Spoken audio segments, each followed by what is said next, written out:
Hi, hi!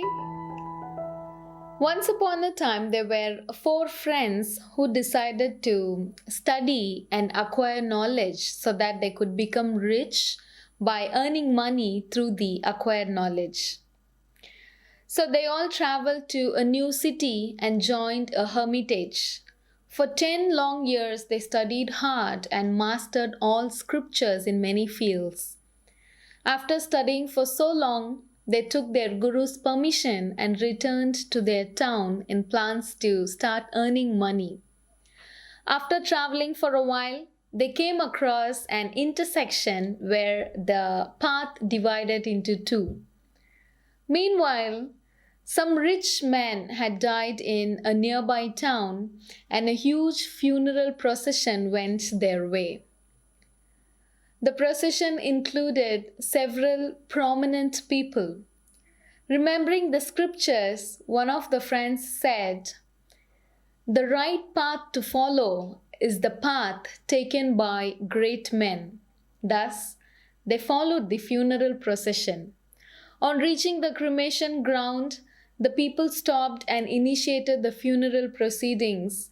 And these friends did not know what to do, so they decided to cross the river which was nearby to continue their journey. There, they saw a leaf of a holy tree was floating on the water of the river.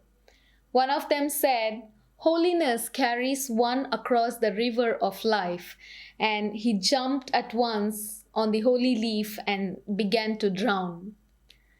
When one of them saw him being dragged by the river, he immediately got into the river at once and caught him by the neck.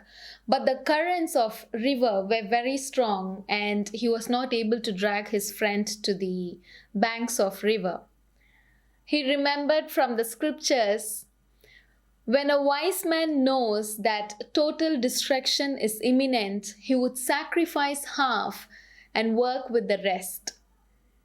He immediately took out the sword and cut his friend into half. He was then able to drag him to the bank of the river. They regretted their friend's loss, and later the three remaining friends continued their journey, and finally they reached a village.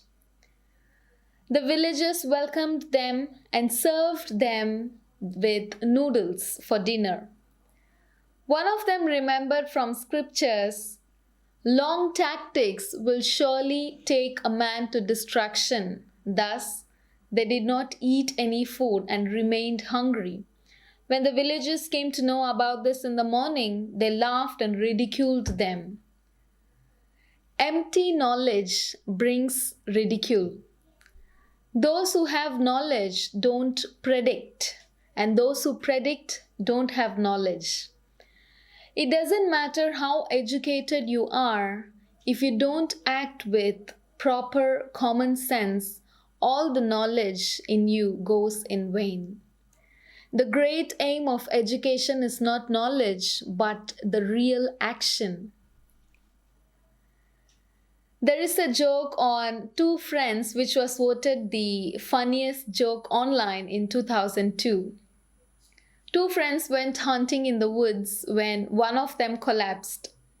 He was not breathing and his eyes went blank. The other guy immediately took out his cell phone and called the emergency line. "I think my friend is dead. What can I do?" he yelled. The operator said, "Calm down, sir. First, let's make sure he's dead." There was a silence and then a gunshot. Back on the phone, the guy said, "Okay, now he's dead for sure." Tomorrow being the weekend, I'll see you all with an epic story. Bye-bye. Hasta mañana.